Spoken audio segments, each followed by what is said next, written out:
Insanity is doing the same thing over and over again and expecting a different result.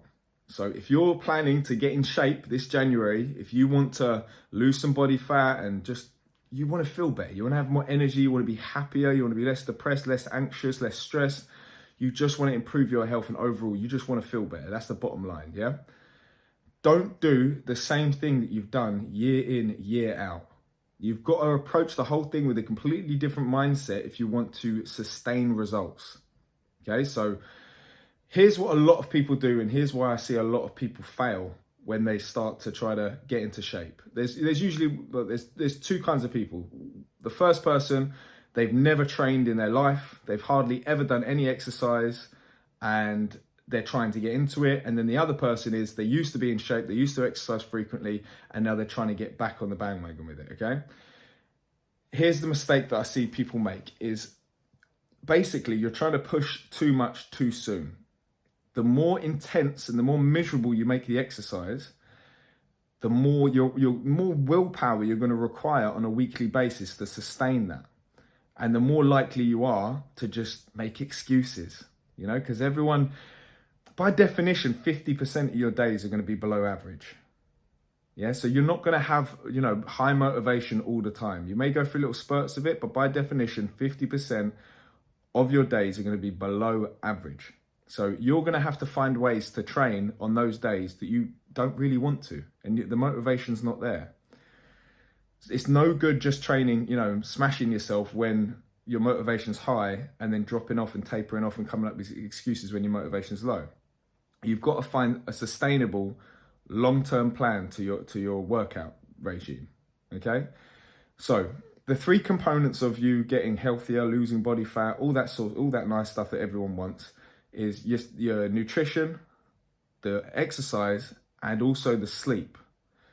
Okay, so the less you're able to sleep, maybe you've got kids, etc., the less you're able to stick to, you know, a diet plan and eat healthier foods, maybe because all of us have our own unique history with food, and maybe it's just too stressful for you right now to completely cut out all of the junk.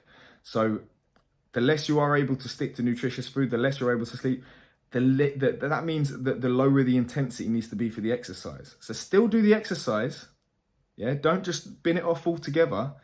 Still do some exercise, but just lower the intensity with it. You don't need to absolutely smash yourself. If you're not eating that well and you're not sleeping that well, and then you start to try and get into you need to take baby steps. You don't need to try and do everything at once and then cause too much stress for yourself.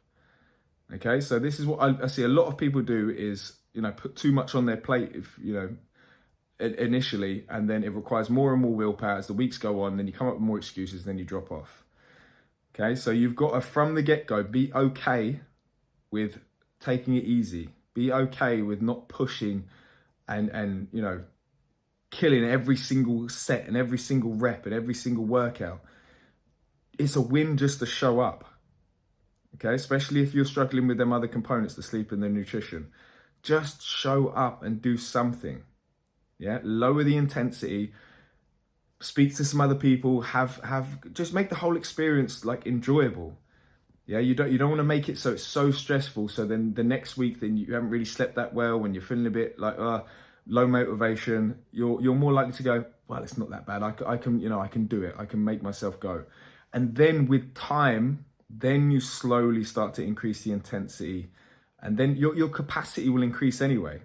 So a lot of people that you see in the gym that have trained for years and they seem like they're really kind of working hard. For them, it's probably not as hard to do that as it's perceived.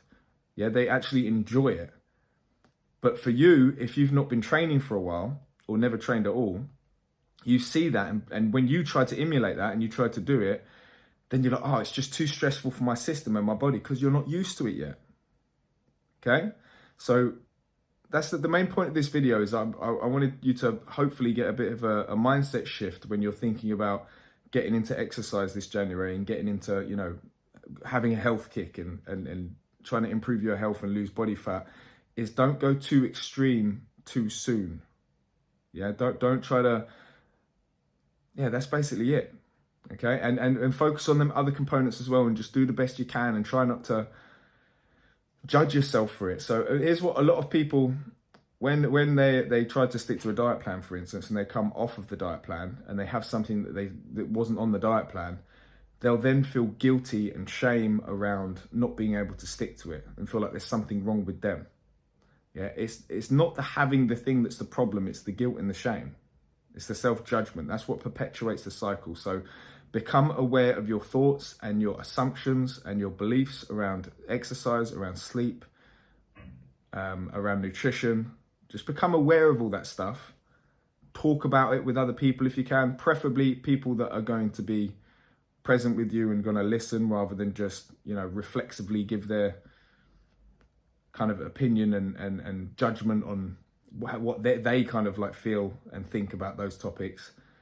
It's a good idea to try and sit down with someone that you feel that is going to listen to you, usually like a grandmother or something, and talk to them about someone that's just going to nod their head and be like, oh, okay, and listen to you and speak about this sort of stuff. A lot of this ties back to emotions. Yeah, the reason why people can't sustain their exercise or their sleep or their diet, it's all to do with stress and anxiety and shame and guilt and, all that sort of stuff. It gets all tied into it. That's kind of like the root. If we rip that out and become aware of that, not rip it out, but if we become aware of that stuff, that's what enables us to actually start gaining some control. So I've gone off on a bit of a tangent, but it's that's the main point I wanted to drive in this video is to if you're planning to get into shape this January, be easy on yourself. Don't be too hard on yourself. Don't be so, I say don't be so self-critical, but just be aware of when you are being, yeah?